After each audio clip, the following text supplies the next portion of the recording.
Shri Sanjay Raut 3 minutes।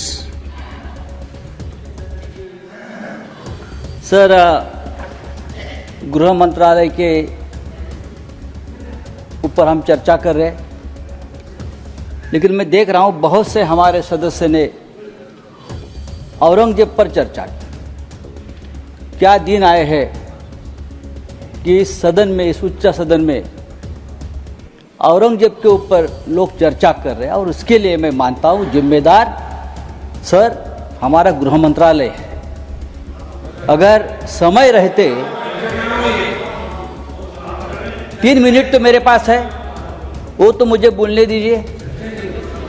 अगर गृह मंत्रालय ने, देश के गृह मंत्रालय ने ऐसी जो ताकतें हैं, जो बार बार इस देश में औरंगजेब का नाम लेकर इस देश में अस्थिरता पैदा करने की कोशिश की, उसमें कुछ लोग ऐसे हैं जो महाराष्ट्र में मंत्री है, जो केंद्र में उच्च पदों पर है, तो उनको अगर हम रोके नहीं तो ये देश एक नहीं रहेगा, ये देश अखंड नहीं रहेगा।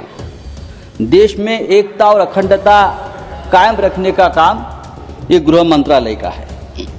लेकिन मैं देखता हूं सर, कुछ सालों से इस देश को पुलिस स्टेट बना दिया है, पुलिस स्टेट। और उनका काम क्या है कि विरोधियों को कमजोर करना, पॉलिटिकल पार्टियों को तोड़ना, ये गृह मंत्रालय का काम है हर जगह। एमपी विधायक उनको खरीदने के लिए पुलिस की मदद देना।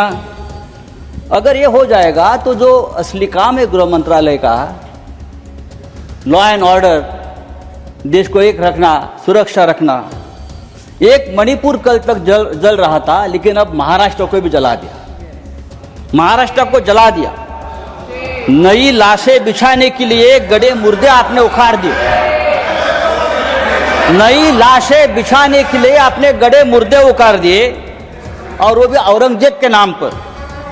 300 साल में नागपुर में कभी दंगा नहीं हुआ था, इतिहास है नागपुर का। 300 साल में कभी नागपुर में दंगा नहीं हुआ था।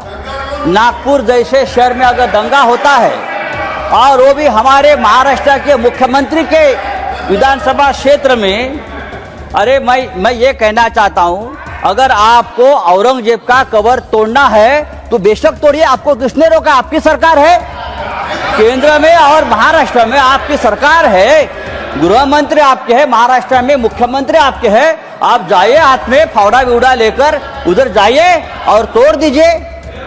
लेकिन आपके बच्चों को भेजो, हमारे बच्चों को मत भेजना। आपके बच्चे विदेश में पढ़ रहे, आपके बच्चे विदेश में काम कर रहे, और जो गरीब बेरोजगार बच्चे हैं उनका आप दिमाग, माननीय संजय राउत जी, भाषण समाप्त लगा दिया है। सर, मैं कहता हूं ये इस प्रकार का काम रोकने की जिम्मेदारी समाप्त हुआ। माननीय सदस्य।